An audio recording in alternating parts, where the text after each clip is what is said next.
Te agradecemos este privilegio que nos das de estar en tu casa para bendecir tu santo nombre. Gracias por la vida de cada hermano y hermana que nos hemos dado cita a este lugar, Padre bueno, con el propósito de tener comunión contigo y con los hermanos, con el propósito de exaltarte, de adorarte. Hoy te suplico, amado mío, que nos ayudes, que nos bendigas, que nos des el rema de tu palabra a cada uno de los que estamos aquí. Háblanos, Padre mío, danos un espíritu de revelación y de conocimiento en tu palabra, y que tu palabra sea como un esperma en nosotros, Padre mío, provocando una transformación, provocando la vida cada día y cada vez que la oímos. En el nombre de Jesús lo pedimos, amén, amén y amén. Gloria al Señor. Si me alcanza el puntero, ahí mi esposa le voy a agradecer mucho.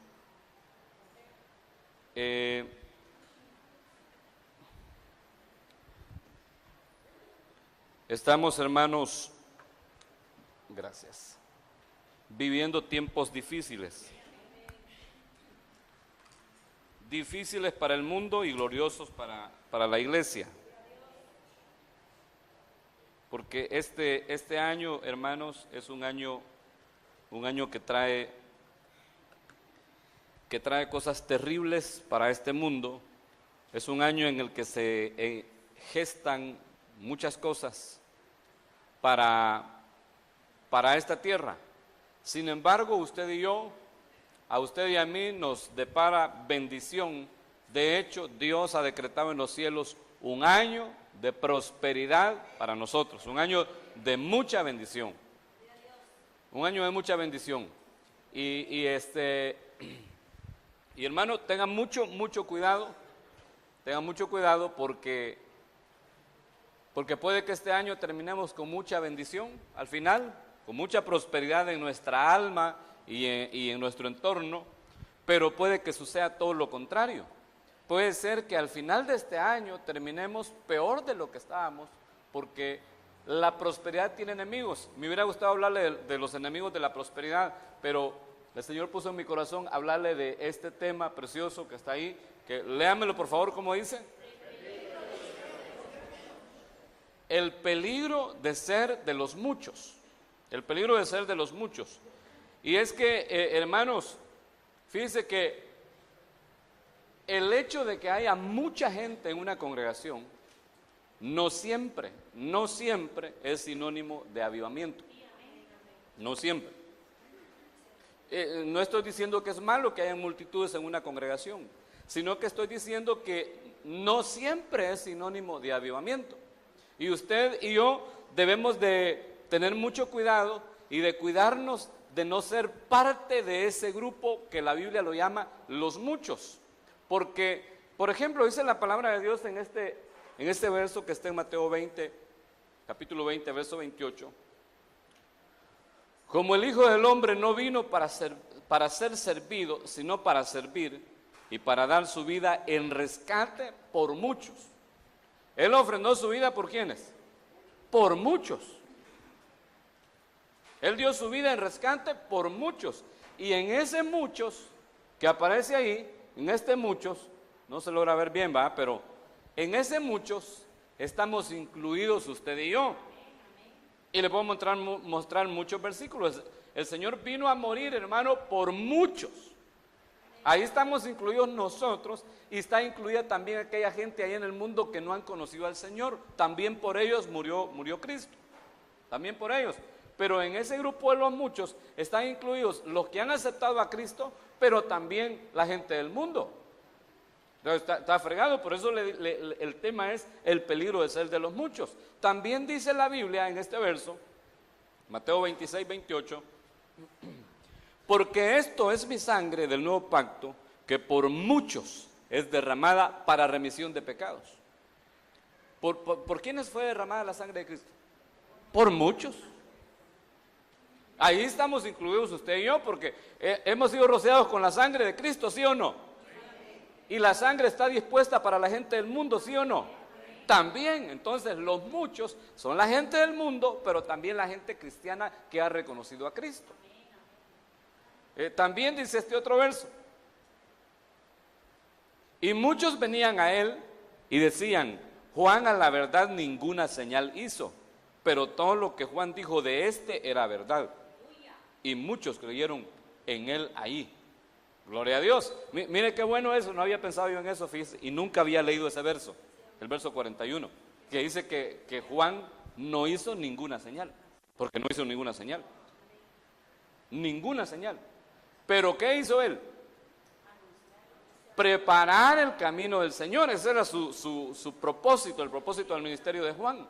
Entonces dice que no hizo ninguna señal, pero todo lo que dijo acerca de Cristo era verdad. Entonces puede ser que algún pastor, algún profeta, algún apóstol, evangelista o maestro no haga ninguna señal, pero lo que predica, hermano, tiene que ser la verdad. Tiene que ser la verdad. Pero dice que muchos creyeron en él. Es decir, la palabra del Señor, hermano, cuando se habla de Cristo, la palabra es para los muchos, para todo el que la oye y para todo el que la quiera creer. Aquí dice que creyeron muchos en la palabra de Dios, y también dice en Hechos, capítulo 4, hermano, en el verso 4, pero muchos de los que habían oído la palabra creyeron, y el número de los varones era como 5,000. Estamos hablando de una gran multitud de convertidos, de muchos. Entonces, el Señor murió por muchos. La sangre del Cordero fue derramada por muchos. Cuando se predica la palabra, creyeron muchos. Y hoy en día también, cuando se predica la palabra, muchos creen y obedecen a la palabra. Pero no podemos quedarnos, hermanos, en ese grupo solamente, porque la palabra de Dios habla de otros grupos. Dice, por ejemplo, Mateo 22, del 12 en adelante, este es el final de la parábola de la gran cena. Y le dijo: amigo, ¿cómo entraste aquí sin traje de boda? Y él enmudeció. Entonces el rey dijo a los sirvientes: atadle de manos y los pies y echadlo a las tinieblas de afuera. Ahí será el llanto y el crujir de dientes. ¿Cómo dice el verso 14? Leámoslo, por favor.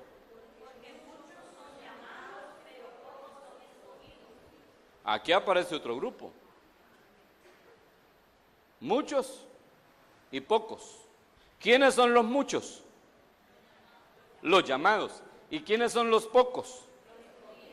Entonces debemos, hermano, de avanzar y llegar por lo menos al nivel de escogidos. No nos podemos quedar en el nivel de los muchos. Muchos son los llamados. ¿A cuántos los han llamado al reino eterno? Gloria a Dios, a todos. Ahí estamos en el nivel de muchos. Pero ¿cuántos de los que estamos aquí somos escogidos? Muchos son los llamados, pocos los escogidos. Muchos. Y mira lo que sucedió aquí. Le dijo: amigo, ¿cómo entraste aquí sin traje de boda? ¿Cómo andaba el que llegó? No tenía vestido de bodas. ¿Quiénes llegaban vestidos de bodas a una boda? ¿Cómo? ¿Quiénes? O sea que este fulano no era la novia. ¿Cómo? Ni llegaba a invitado porque no tenía traje de boda. O sea que no era ni de los pocos. No era de los escogidos, sino que era de los muchos. Y se coló. ¿Cómo se coló? A saber, no me pregunte. Pero la cosa es que no estaba vestido de bodas. Mire, cuando la gente llegaba a una boda, en aquel tiempo, los siervos del señor de la casa vestían a los que iban llegando para que todo el mundo estuviera presentable en la boda. Y los siervos son figura de los ministros. O sea, de que este fulano que apareció allí, que no tenía vestido ni traje de boda, no se había dejado vestir por los ministros, por los 5 ministerios.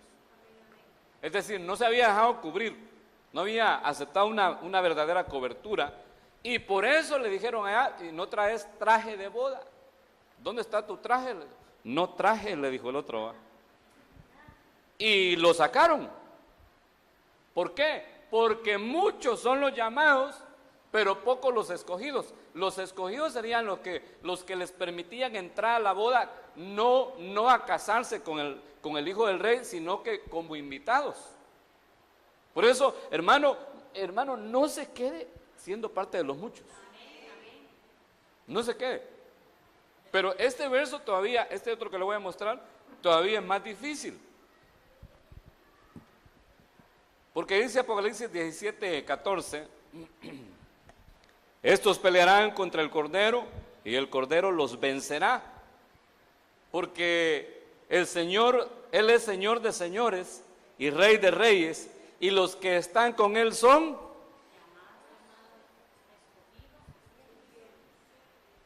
¿Alcanza a leer o no alcanza a leer? Ahí al final. Los que están con Él, con el Cordero, son ¿qué? Llamados. Aquí aparece otro grupo. ¿Cómo decía el verso anterior? Muchos son los llamados, pocos los escogidos. Y los fieles ahí ni los mencionan. Porque, hermano, ¿qué idea usted tiene de esas cantidades? Que no me acuerdo cómo se le llama a ese tipo de cantidades en lenguaje. Pero, porque son cantidades que uno las entiende, pues, pero no son exactas. ¿Alguien sabe cómo se llaman? ¿Cómo? Adverbios de cantidad, que no definen una cantidad. Poco, mucho, es un adverbio de cantidad. Toma este lenguaje, va. ¿Cómo? Adverbio. Usted no sabe qué es adverbio, sí. Lo importante es que entendamos la diferencia de muchos, pocos y los fieles. ¿Cuánto le pondría usted? Si muchos son los llamados, pocos los escogidos, y a los fieles ni los menciona, ¿cuánto le pondría usted? Muy pocos. Muy pocos, muy pocos.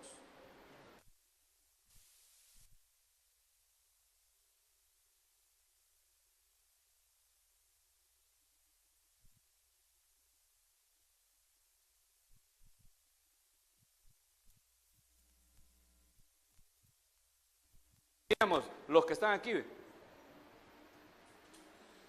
¿Y los fieles?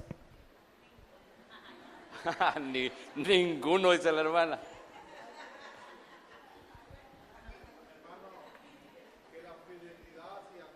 ¿Cómo? Espérame, que lo oigan allá en la TV. Que la felicidad hacia Dios fidelidad es lo que más nos cuesta a todos, y aunque estemos en una iglesia. Amén. Hay momentos que no le somos fieles al Señor. Y Él dice que solo los fieles van a entrar con Él.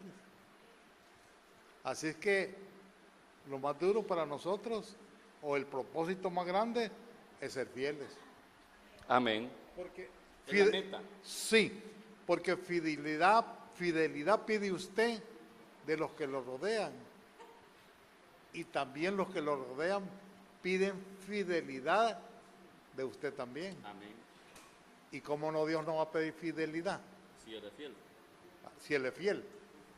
Él siempre ha sido fiel. Así que ahí tenemos, el reto es ser fiel. Gloria a Dios. Ya le predicó, hermano Mario, mira. ¿Para qué voy a seguir yo? Pero no, necesito darle otro. Gloria a Dios. Entonces, denle ese aplauso a Cristo. Necesitamos evolucionar, hermano. Y no quedarnos al nivel de llamados. Porque entonces somos parte de los muchos.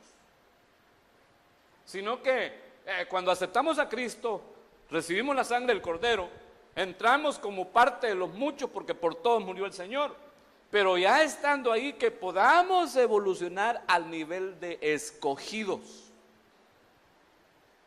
Y siendo parte de los escogidos, que logremos evolucionar al grupo más pequeño todavía, que es el grupo de los fieles. Y esa es la iglesia novia. El que logra llegar al nivel de fiel le llaman, como dice Apocalipsis 17:14. Y los que están con el Cordero son llamados, escogidos y fieles. Aleluya. Es decir, gente que fue creciendo, evolucionando en lo espiritual hasta llegar a ser perfectos delante de Dios. Fieles en todo sentido. Mire, fieles a su cobertura, fieles a su mujer, fieles a sus hijos, fieles a sus hermanos en la congregación. Mire, es que serle fiel al Señor implica todo eso. Hay gente que piensa que serle fiel al Señor simplemente es congregarse.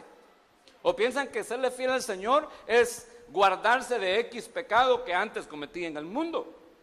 Muchas veces nos enfocamos, si yo chupaba en el mundo, ya no chupo más. Tenía 7 mujeres, ahora solo 3, voy progresando. Y nos enfocamos solo en eso. Pero mire, la fidelidad, aquí teníamos que hablar de la fidelidad. Pero no ese es el tema. La fidelidad, hermano, tiene que ver con la naturaleza de la persona. Nuestra naturaleza tiene que ser transformada por la palabra del Señor. ¿Por qué? Porque usted y yo hemos sido Jacob allá en el mundo. ¿Qué significa Jacob? Engañador, usurpador. Mire, Jacob era aquel tipo capaz de vender hasta a su hermano si era posible. Capaz, hermano, de bajarse a su papá, a su hermano, y no le importaba nada. Era un engañador. Así éramos usted y yo. Y debemos de evolucionar, así como Jacob pasó de Jacob a Israel y de Israel a Jesurún. Debemos de evolucionar nosotros. Son los mismos niveles, pasar de llamados a escogidos y luego a fieles. El apóstol Juan lo llama de esta forma, le llama hijitos. Os escribo a hijitos, a vosotros hijitos. Y luego dice, os escribo a vosotros jóvenes. Y luego dice, os escribo a vosotros padres, evolucionando de hijitos a jóvenes y a padres. Son hermanos, 3 niveles en los que usted y yo debemos de caminar y crecer cada día. No podemos quedarnos al nivel de los llamados. Mire, los fieles, los que llegan al grupo de los fieles son la iglesia novia. Y son los que se van en el arrebatamiento. La iglesia novia. Los escogidos, Los escogidos son salvos en la gran tribulación. Y son los que la Biblia dice que era una multitud que no se podía contar allá en los cielos. Los escogidos. Y ahora los llamados, ¿dónde son salvos? Tal vez en el rebusco. Porque ya le dije que llamados están hasta los del mundo. Entonces, aquel que logra evolucionar a ese nivel, mire, qué bonito decimos nosotros cuando alguien se muere, ¿verdad? Decimos, gloria a Dios, ya está con el Señor. Y a saber, este había aceptado a Cristo, aleluya. Hoy está descansando en el seno de Abraham, está celebrando fiesta y a saber para dónde agarró, hermano. Decían en una radio que oía mucho mi papá, cada vez que anunciaban la muerte de algún hermano, decían, el día de hoy pasó a la presencia del Señor el hermano fulano mengano.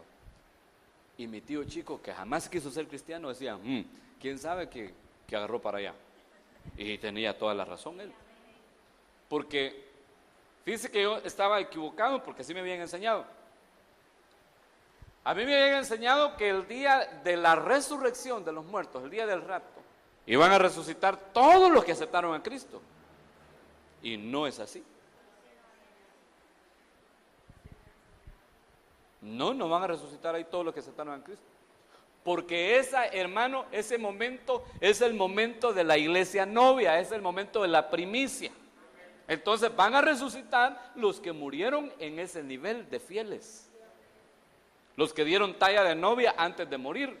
Los que no dieron talla de novia antes de morir van a resucitar, hermano, después, quizás después de la gran tribulación o en el rebusco al final del milenio. Pero no van a resucitar el día que el Señor suena la final trompeta para llevar a su novia. Por eso, mire, si se va a morir, hermano, si tiene pensado morirse, evolucione antes.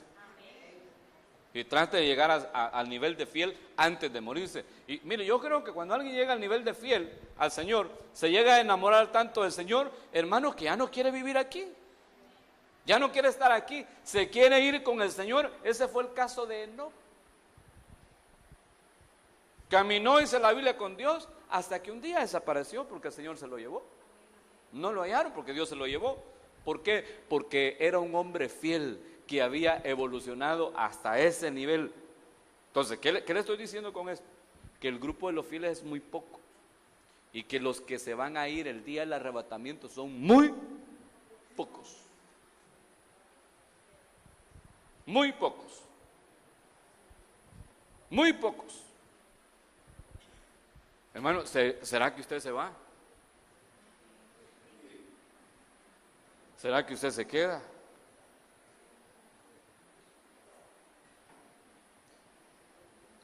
Mire, la venida del Señor está pronta, hermano, pero así cerca.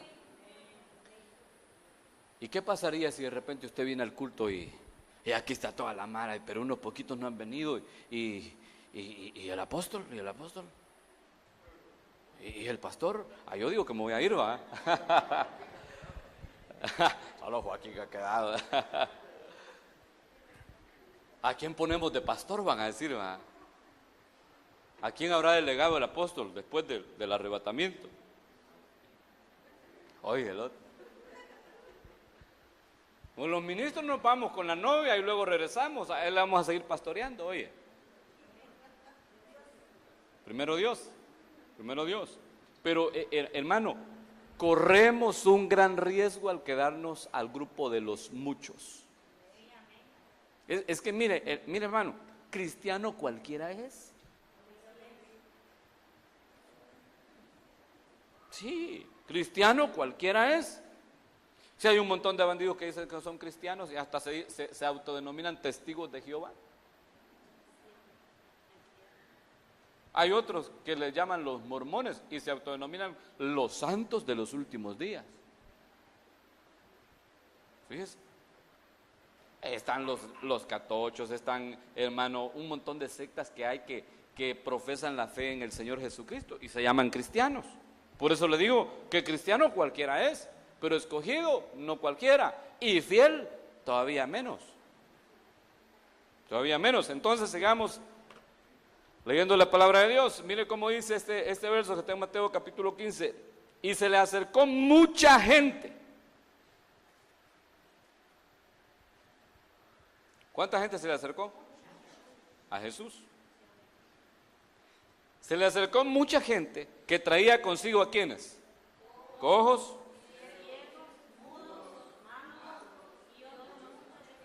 Mire, ese es el problema de los muchos.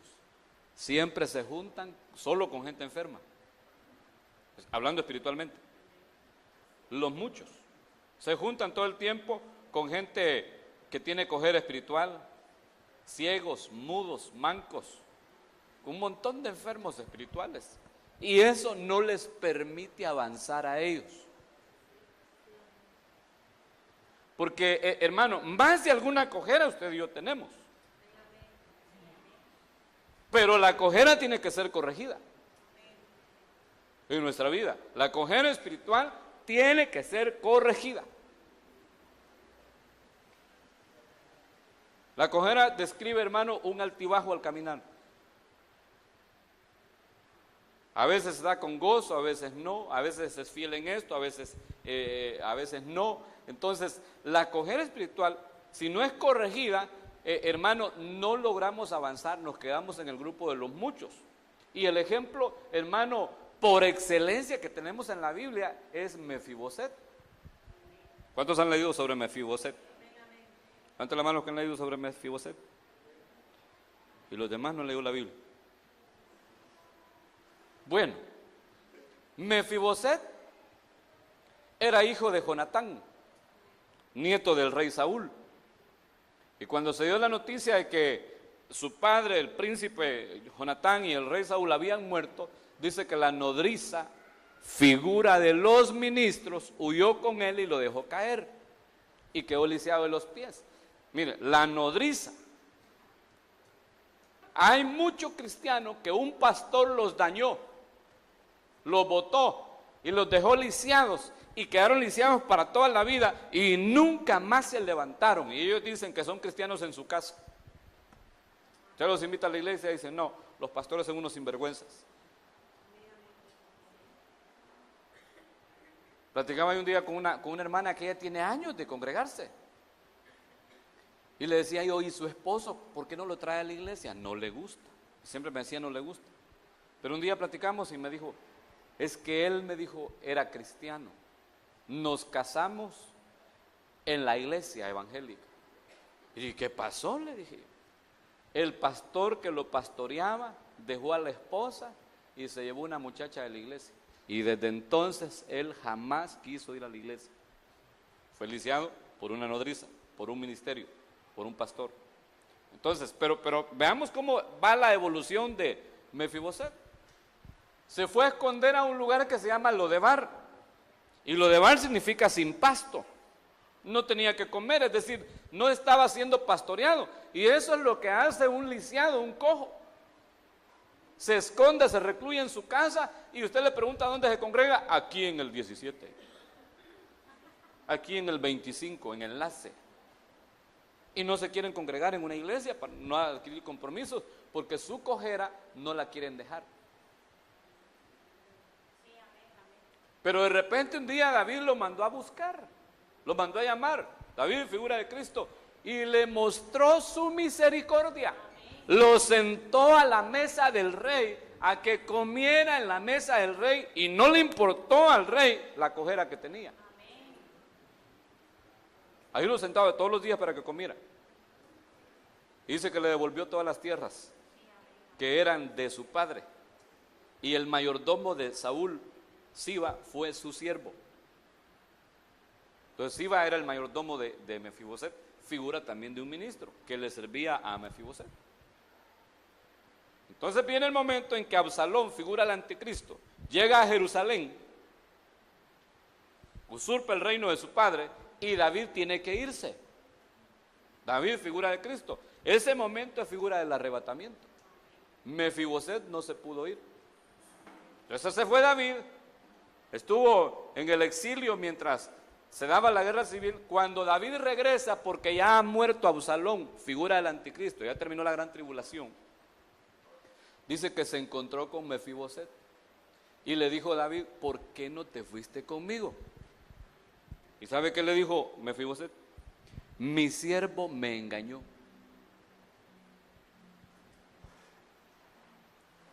Porque tú sabes que tu siervo es cojo, le dijo, yo le había dicho que me preparara un asno, y bueno, pero él le dijo, mi siervo me engañó. Entonces, hay cojos espirituales, que son parte de los muchos, que nunca salen de ahí porque no corrigen su cojera, porque tienen quizás un pastor como la nodriza, que dañó los pies de aquel muchacho, o quizás tienen un pastor como Siba, que engañan a la gente. Siba significa vendido, solo le llega el pisto. Es decir, con tal de que traiga su diezmito y su ofrendita, está bueno, no cambie. Aquí es prohibido predicar de los borrachos, dicen este tipo de pastores, porque algunos echan sus trancazos. Aquí no predicamos del adulterio, porque ahí está el hermanito que tiene otra mujer, y pues sí, este hermano es bueno para ofrendar. Siba, vendido. Entonces el apóstol Pablo les dice a los Gálatas, ¿estoy para agradar a los hombres o para agradar a Dios? La cojera, hermano, tiene que ser corregida. Y si hay algún ciego, hermano, algún mudo, manco, enfermo espiritualmente, eso tiene que ser sanado, porque esos son parte de los muchos. En verso 31 dice, de manera que la multitud se maravillaba viendo a los mudos hablar, y a los mancos sanados, y a los cojos andar, y a los ciegos ver, y glorificaban al Dios de Israel. Mire, los muchos les llegan los espectáculos, les gusta ver nada más. Les gusta ver cómo la gente recibe de Dios. Quieren ver milagros. Quieren, hermano, que cuando viene algún predicador de esos que dicen que hacen milagros, ahí va el montón, esos son los muchos. Ahí va el montón a ver si reciben algún milagrito. Pero hermano, yo quiero decirle que el Señor está aquí. Y aunque habemos pocos, el Señor está aquí. Y si Él quiere sanarle a usted, lo va a hacer si usted tiene fe. Y si alguien tiene alguna necesidad, Dios le va a responder de acuerdo a la fe que usted y yo tengamos. Pero el mayor milagro que puede suceder en nuestra vida es la transformación que la palabra provoca en nosotros, que nos lleva de gloria en gloria y de triunfo en triunfo, que nos lleva de llamados a escogidos y de escogidos a fieles, y eso nos lleva a las bodas del Cordero. Hermano, ¿qué más gloria y qué más, y qué más milagro quiere usted con eso? O hermano, ¿o no se quiere casar usted? Digo, con el Señor pues. Veamos otro versículo.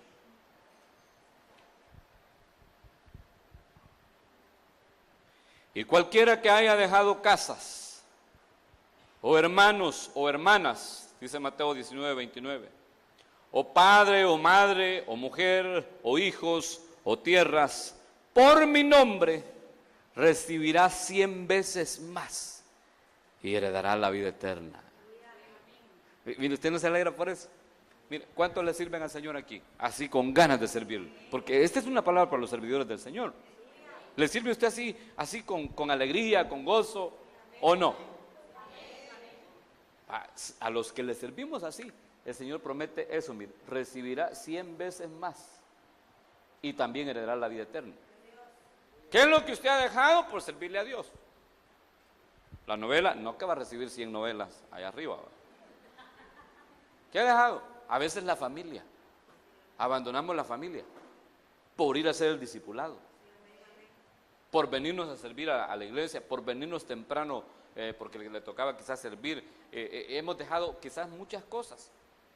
Mire, mis hijos se acostumbraron a acostarse noche, hermano. Estos a la hora que coman no les hace daño la comida, porque comemos a toda hora. A veces son las 12 de la noche y cocinando mi esposa en la casa. Aunque los acueste temprano y no se duermen, ahí están puros tecolotes. No se duermen porque se acostumbraron a dormirse noche. ¿Qué le estoy diciendo?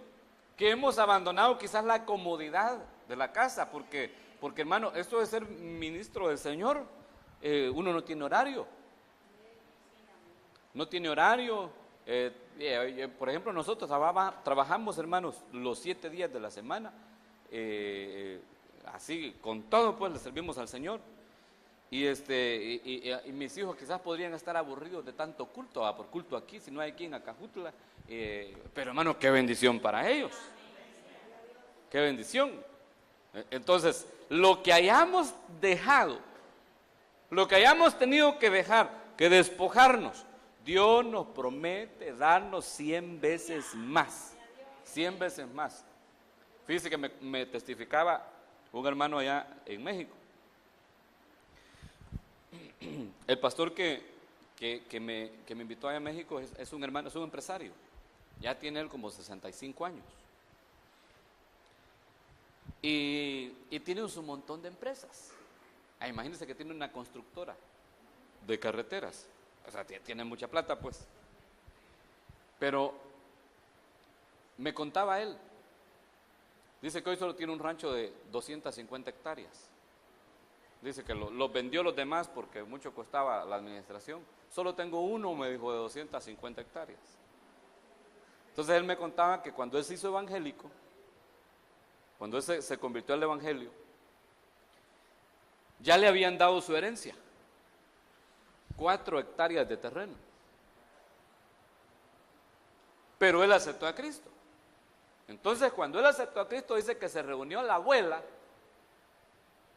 y la mamá y el papá y toda la familia y le dijeron, o las 4 hectáreas o tu religión. Si te vas con esos locos, perdés la herencia, te vamos a desheredar. Y era lo único, dice él, que él tenía, ¿va?, que le estaban dando. Entonces dice él que se había comenzado a congregar en una iglesia que era un poquito así, presbiteriana, decía él, tradicional como los bautistas. Y fui donde mi pastor, me dice, y le dije, pastor, esto me pasa. Me están desheredando porque soy cristiano.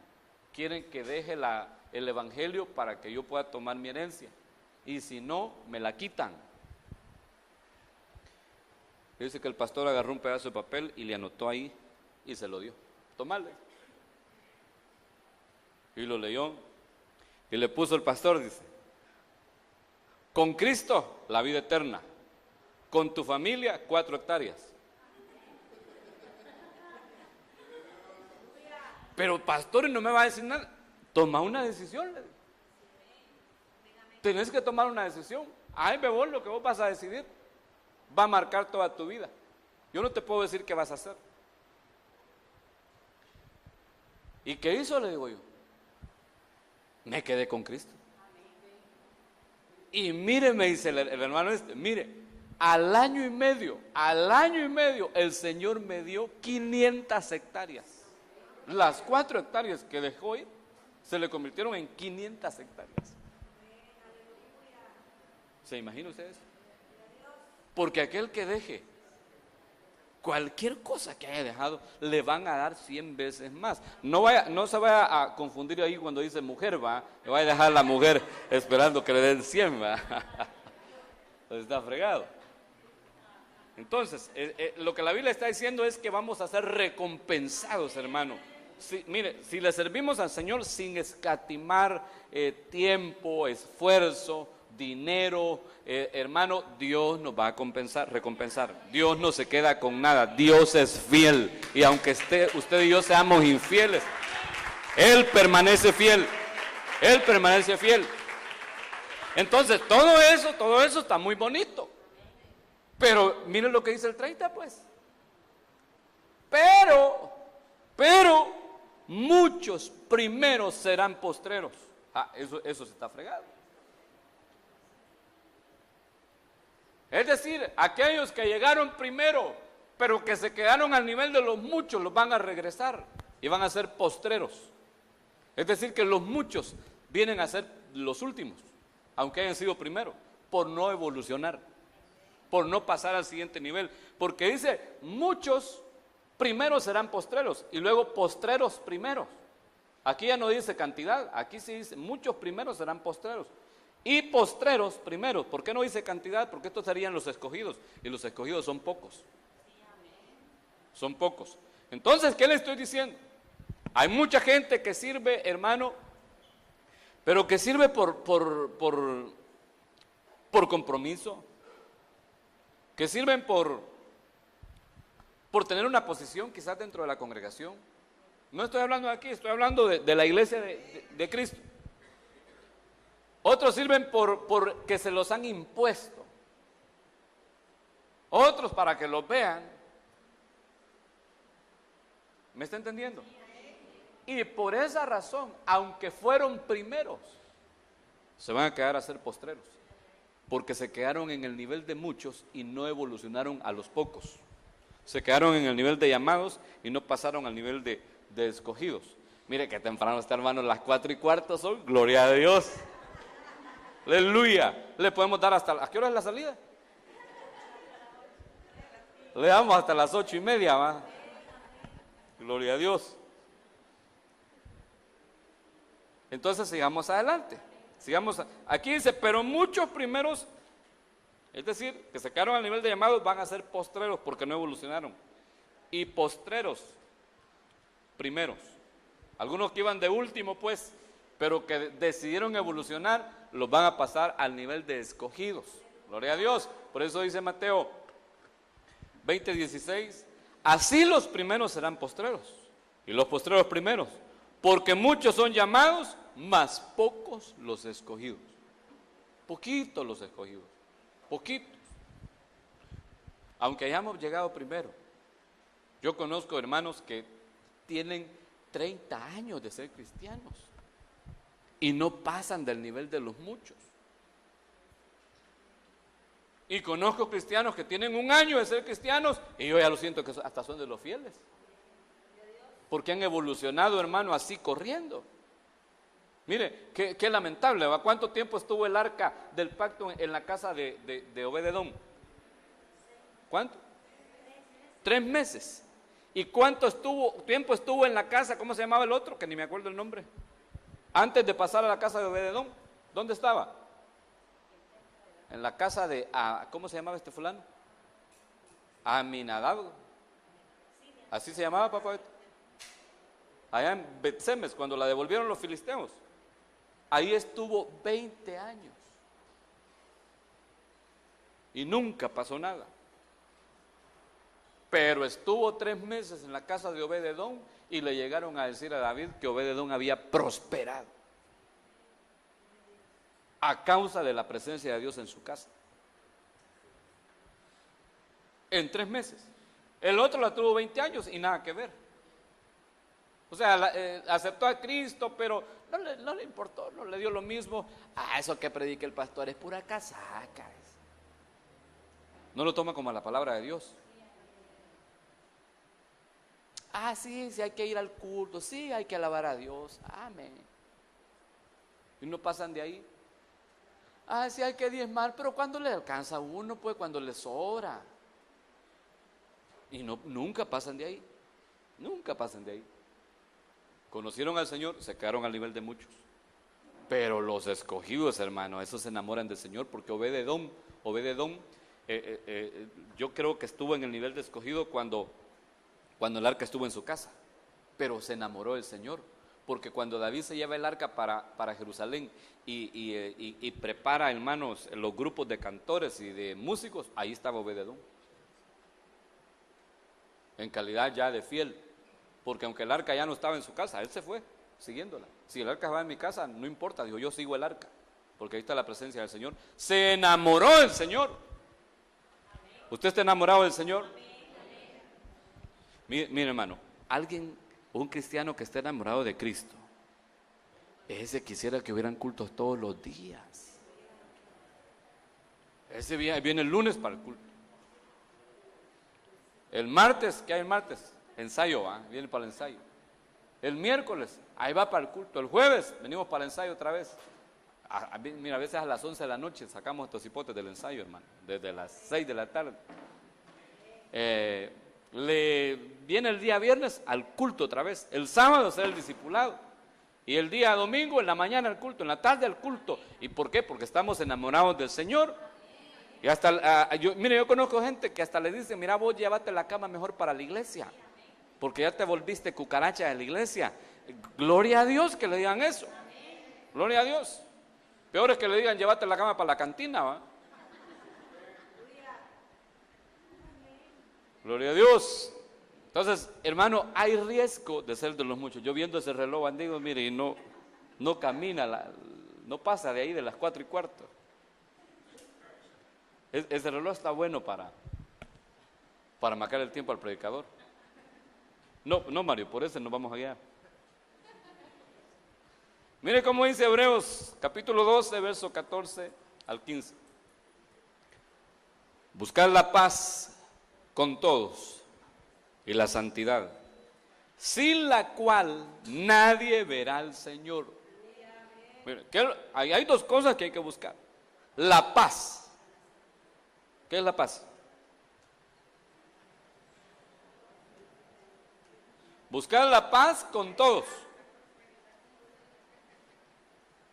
¿Cómo?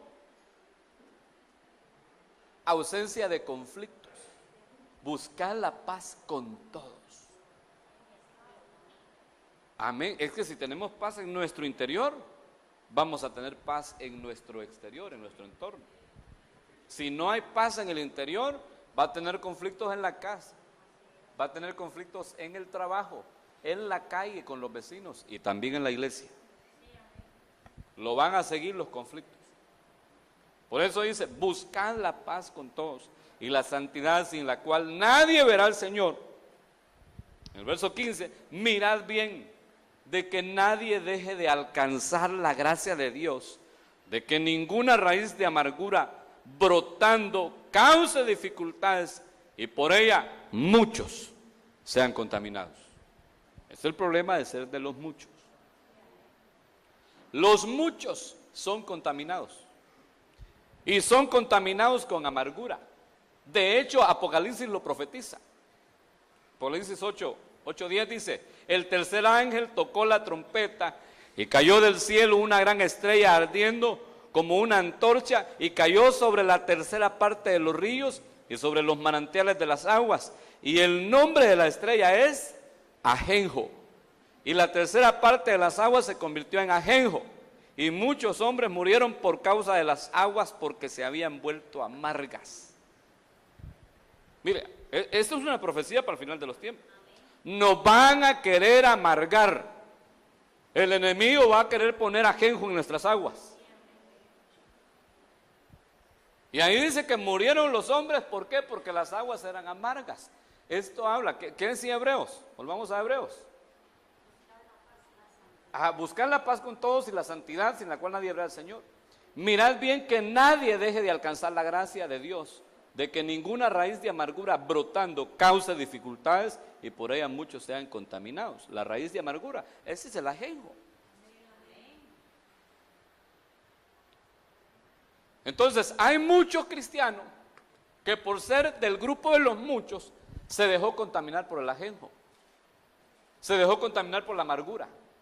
Y a causa de la contaminación que entró a sus vidas, ya no se congregan, dejaron de servirle al Señor, porque algún hermano los ofendió, porque algún hermano les dañó, les hizo una herida en su alma, pues, y se amargaron. Y a causa de esa amargura, hermano, ya no sirvieron. Fíjense que en las congregaciones hay mucho cristiano amargado. Y que por eso no le sirven al Señor. Por la amargura que tienen adentro. Se amargaron con Dios. ¿Y sabe cuál es el problema? Que dice que estos dejan de alcanzar la gracia. Y todo el que está en el nivel de muchos es contaminado. Todo el que está en el nivel de muchos. El que no está en el nivel de muchos no lo contaminan tan fácil. Porque el amargado llega. ¿Te has fijado que ese diácono que han puesto ahí ahora el apóstol? Nada que ver. Todo déspota. El que está en el nivel de muchos, es cierto, fíjate. Es cierto, ya me fijé yo. Hasta en el andado se le nota.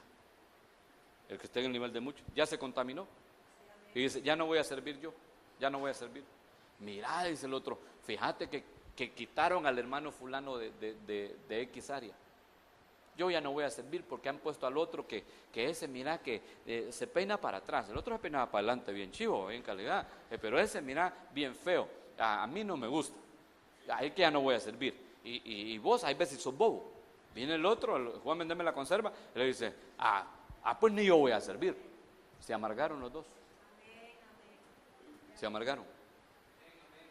Pero uno que ha evolucionado al nivel de escogido, al nivel de los pocos, porque esos son pocos, ¿verdad, hermano? Ese le llegan con un cuento así y le dicen, no, a mí no me vengas con cosas, que el Señor te reprenda. Si el apóstol cambió o el pastor cambió a alguien, hay que aceptar la decisión y sigamos sirviéndole al Señor y punto. Punto com, diría usted, ¿va? Hay uno que ha evolucionado al nivel de escogido, pero el que no ha evolucionado y se quedó al nivel de los muchos, ese hermano, ese está dispuesto a hacerle la camita a cualquiera. Si alguien se levanta ahí señalando cosas de esto y de lo otro, del liderazgo, se levantan, también los muchos se levantan y comienzan a decir, sí, es cierto. Porque se contaminan con la amargura. Entonces, tenga cuidado, hermano, con el hermano Juan y Lamas. Tenga cuidado con la amargura. Fíjese que hay gente que se bebe el café amargo, pero a mí no me gusta así amargo, me gusta simplito, con poquita azúcar. Porque, ¿sabe que eso le dijo el café al azúcar? Ay, Blanquita, le dijo, sin ti mi vida es amarga. Entonces hay que tratar con la amargura. ¿Cuál es el remedio para la amargura? Lo dulce. Me acuerdo que en alguna ocasión hablamos de eso, de los remedios para la amargura. El azúcar es el remedio para el café, que está amargo. Si así el azúcar le contestó y le dijo, ay sí, negrito, y yo por vos me deshago. Le dijo el azúcar al café, ¿va? Y mire, qué rico el café así en su punto, va de dulce. A mí no me gusta el café así, pura miel, pero tampoco me gusta así amargo, hermano. Mejor me echo una mitad de Juan y Lama. ¿Me está entendiendo?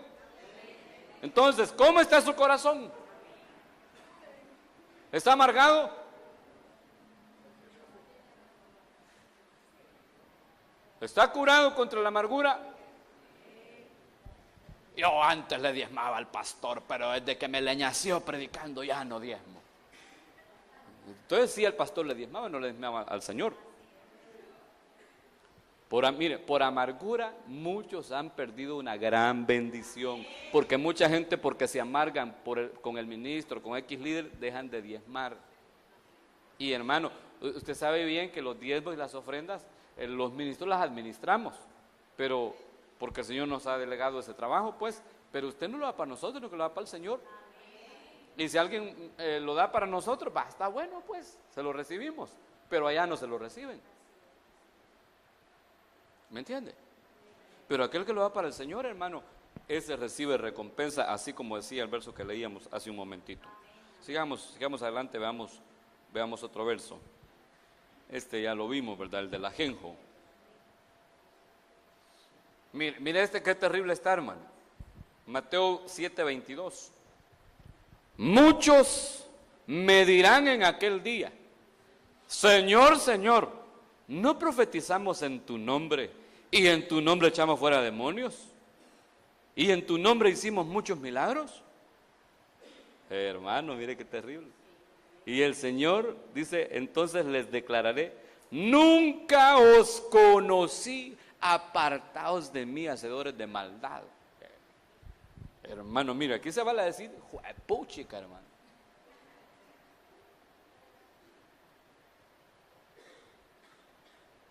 Según este versículo, los muchos no se salvan.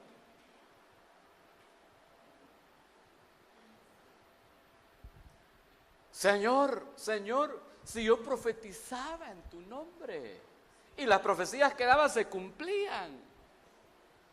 Señor, yo hacía milagros en tu nombre. Saqué un montón de malos espíritus, liberé a un montón de gente. ¿Y qué pasó? ¿Por qué no me dejan chance de entrar allá a la cena? No te conozco, le va a decir el Señor. ¿Y vos quién sos? Ese es el peligro de ser de los muchos. Porque muchos,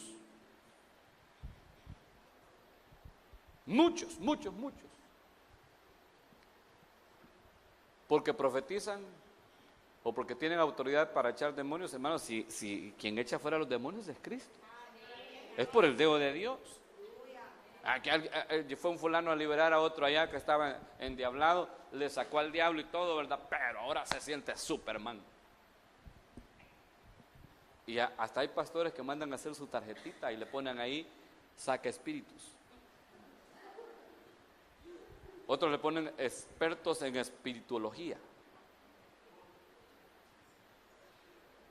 Y ponen un montón de cosas, bautismos, fiestas rosas, funerales, se ministran endemoniados, matrimonios, hogares desintegrados, hogares que no tienen hijos. Y si el esposo no puede, le ayudo yo, dice, para hacérselo a la esposa. La cosa es que tenga un hijo, y ahí lo ponen en la tarjeta. Y entonces piensan, hermanos, no se me distraigan pues. Entonces piensan que porque profetizaron, que porque echaron fuera demonios y se volvieron así espiritufláuticos, piensan que por eso ya ganaron el reino. Y hermano, el hecho de que alguien profetice, el hecho de que alguien tenga autoridad sobre demonios, el hecho de que un cristiano tenga, hermano, el don de hacer milagros o el don de sanidad y la gente se sane, no quiere decir que él sea súper, hiper espiritual. A los corintios les dice el apóstol Pablo en el primer capítulo: os alabo porque no os falta nada en ningún don. O sea, que todos los dones del Espíritu los tenían la iglesia de Corinto, en el capítulo 1. Pero, ¿cómo les dice en el capítulo 3? Y no pude hablaros como a espirituales, sino como a carnales. Pero teníamos un montón de dones. Ahí llegaba el diablo y rapidito lo sacaban. Pero no nos podemos quedar ahí solo con los dones del Espíritu. Si a eso tenemos derecho desde que aceptamos y fuimos sellados con el sello del Espíritu Santo. Sino que tenemos que fructificar, dar fruto. De eso dice la Biblia que es glorificado el Padre cuando damos fruto. Debemos de llegar a ese punto. Debemos de llegar, hermano, a enamorarnos del Señor y no de los dones. Porque fíjense que esta palabra que aquí aparece cuando dice nunca os conocí, esta palabra conocer es ginosco. Acuérdense que conocimiento en griego se dice de 4 formas: gnosis, epignosis, ginosis y epiginosis. La gnosis es el conocimiento, es el mero saber, pues. Es el mero conocer. ¿Usted sabe la Biblia? ¿Se sabe alguna cita bíblica? Esa es gnosis. Esa es gnosis. El diablo se la sabe, hermano. Con Biblia le discutió a Jesús allá en el desierto. Pero no por saberse la Biblia ha dejado de ser diablo, ¿va que no? Porque solo tiene gnosis. Y el conocimiento, gnosis, dice la Biblia que envanece. Pero la epignosis significa ir más allá del conocimiento, literalmente, es el conocimiento pleno. Y es cuando el conocimiento entra en nosotros y comenzamos a poner por obra lo que aprendimos. Pero mire, el ginosco es terrible. Porque la palabra ginosco es la que aparece cuando dice la Biblia que José no conoció a María hasta después del parto. ¿De qué está hablando ahí la Biblia? ¿Cómo? De intimidad sexual. Y al leer en la Septuaginta, cada vez que la Biblia dice, por ejemplo, y conoció a Adán a su mujer y nació Caín y Abel, ¿va? La palabra es ginosco en la Septuaginta, porque la Septuaginta es griega, desde Génesis, ¿verdad? Es en griego. Entonces, el ginosco, si describe una intimidad, es un conocimiento, porque el conocimiento en la intimidad, hermano, es un conocerse por dentro. ¿Sí o no? ¿Cuántos me están oyendo? Los esposos. Primero nos conocimos por fuera, ¿va? Le vimos el rostro a la novia, el pelo y todo lo demás. La propaganda también, ¿va? Porque se mira. Pero cuando llegamos al matrimonio, llegamos a una intimidad. Ese fue otro conocimiento. Ese es un conocerse por dentro. Y parte del espíritu, el alma del hombre queda en la mujer y parte de ella queda en el hombre. ¿Qué quiere decir esto? Que el ginosco, cuando él dice nunca os conocí, está diciendo nunca tuve intimidad con ustedes. El ginosco es el conocimiento absoluto. Es cuando llegamos, hermano, a ser parte de la verdad y la verdad llega a ser parte de nosotros. Es un envolvernos en la verdad, que la verdad nos envuelva y que nosotros también la agarremos a ella. La verdad es Cristo. Y es entonces cuando se cumple lo que dice el apóstol Pablo, que somos cartas leídas. Cuando llegamos a un ginosco. Y el epiginosco es, hermano, es el conocimiento perfecto que se va a dar, porque es más allá del ginosco. Se va a dar cuando nos vayamos con él y se dé la redención del cuerpo. Pero él les va a decir, nunca tuve un ginosco con ustedes. Nunca los conocí. Nunca tuve intimidad con ustedes. Eso es lo que les va a decir. Aunque ellos le digan, pero si en tu nombre profetizamos. Si yo me congregaba ahí en la roca. Si yo saqué un montón de espíritus allá en los retiros. Otro día yo servía de depósito. Y le pueden decir al Señor, Señor, si cuando yo oraba se estremecían los cimientos del infierno. Pues sí, pero nunca tuve un ginosco contigo. ¿Qué quiere decir esto, hermano? Que más allá de las profecías, dice el apóstol Pablo, se acabarán. Más allá de andar de espíritus flauticos, sacando espíritus, nuestro ministerio no es sacar espíritus, hermano. El Señor no lo ha llamado a usted para que saque espíritus, ni para que hable en lenguas, ni para que profetice. Todo eso es ganancia, todo eso es añadidura. El Señor a usted y a mí nos ha llamado para que le adoremos. para que tengamos intimidad con Él, para que nos enamoremos de Él y que Él se enamore de nosotros. También ahí, pues, 2 veces le dice Señor, Señor. Y en Apocalipsis le dicen Santo, Santo, Santo, 3 veces Santo. La Trinidad, o la triunidad de Dios. Aquí estaríamos hablando de algunos que no creen, que solo aceptan al Padre y al Hijo, pero al Espíritu Santo no. Y otros al revés, que solo aceptan al Hijo. Hay unos que dicen que no, que solo Jesús, y que solo Jesús. Son de los muchos. Ahí déjelo, usted no les haga bulla, ¿va? Pero son de los muchos. Otros que dicen que no, que el Espíritu Santo no, que solo es el Padre y el Hijo. Igual, ¿verdad? Mutilan a nuestro Dios. Entonces, son parte de los muchos. Pero hermano, mire, lo fregado es que no lo conozcan a uno. Yo le pregunto, ¿a usted lo conoce el Señor? ¿Lo conoce o no lo conoce? Y si lo conoce, ¿cómo lo conoce? ¿Ha tenido un ginosco él con usted? ¿Ha tenido intimidad con usted? ¿O lo conoce así de oídas? Gloria al Señor. Miren, el tiempo ha avanzado y yo voy justo a la mitad de este sermón. Tengo 22 diapositivas y voy por la número 12. Le voy a dar aunque sea uno más.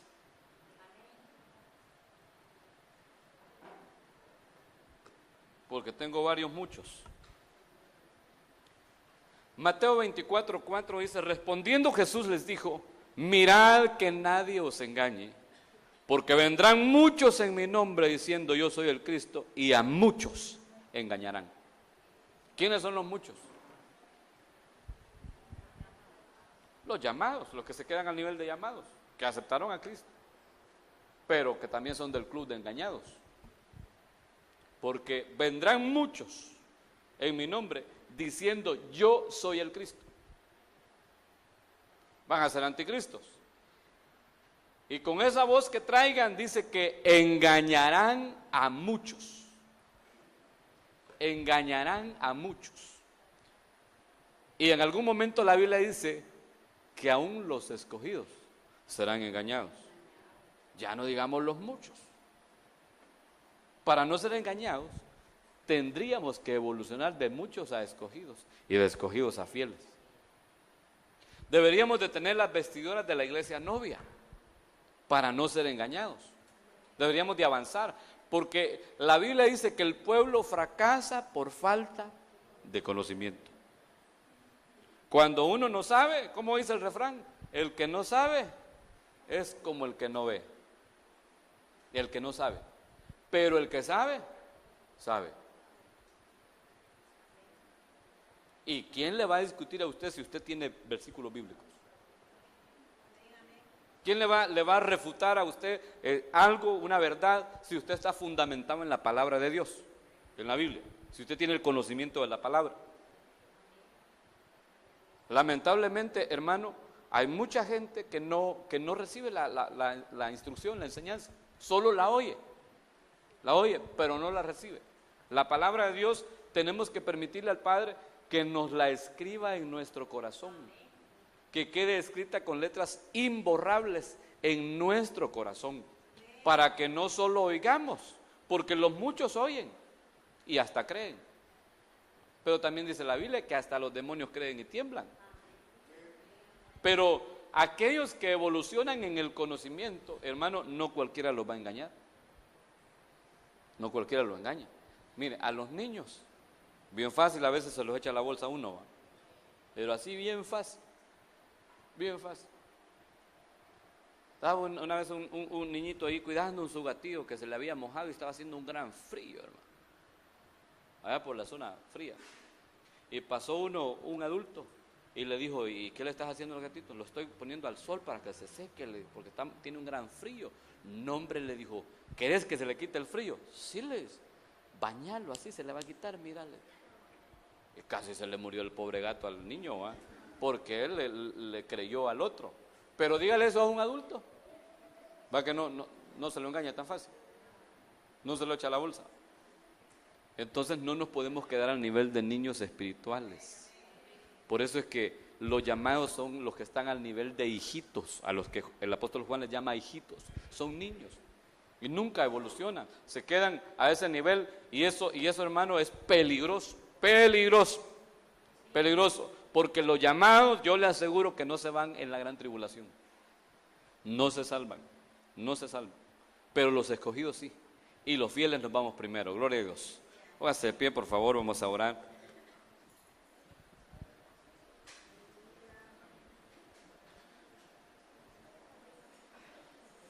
Vamos a orar y no se me vaya a ir porque falta la administración de las ofrendas. Pongámonos de piecito, por favor. Démosle gracias a Dios por su palabra y pidámosle, hermanos, que nos ayude a no permanecer en el grupo de los muchos, que logremos avanzar al grupo de los escogidos y al de los fieles.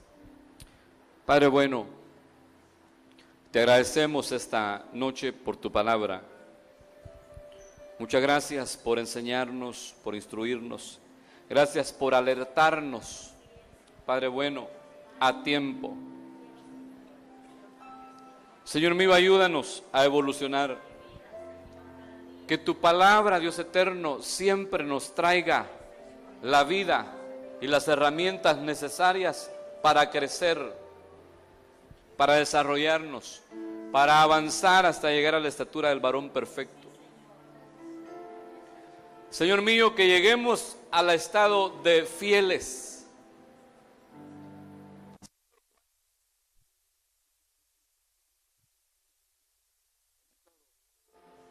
Pero tu palabra dice que tu sangre nos capacita para toda buena obra. Tu palabra dice que aquel que comenzó la buena obra la perfeccionará en nosotros. Por lo tanto, Dios eterno, yo te suplico tu misericordia para mi vida y para la de cada uno de los que estamos hoy reunidos. Señor mío, danos la capacidad de evolucionar. Danos la gracia para vencer el pecado. Danos la gracia, Padre bueno, para avanzar y salir del grupo de los llamados y entrar al grupo de los escogidos, Padre bueno, y que no solo nos quedemos ahí, sino que nos des revelación de boda, que seamos una iglesia novia, una iglesia enamorada, porque esa es la iglesia fiel, esa es la iglesia gloriosa. Padre, que esta congregación sea una iglesia con revelación de boda, que sea una iglesia fiel en todo sentido. En el nombre de Jesús te lo suplico. Yo bendigo a cada hermano y hermana esta noche. Que tu palabra, Dios mío, cumpla en nosotros su función. Que quede guardada, sellada en nuestro corazón. Y que nos permita esta palabra que nos has dado, que nos permita evolucionar, que nos permita crecer, que nos saque, Dios mío, de los muchos. Que sea para nosotros esta noche como una puerta dimensional por la que entremos, si somos parte del grupo de los muchos, que entremos por ella y que salgamos a otra dimensión en lo espiritual, a otro nivel, a otra gloria. Dios mío, te lo suplico en el nombre de Jesús. Perfecciónanos, equípanos como iglesia. Padre mío, danos la capacidad de ser fieles delante de ti. En el nombre de Jesús te lo suplico. Amén, amén y amén.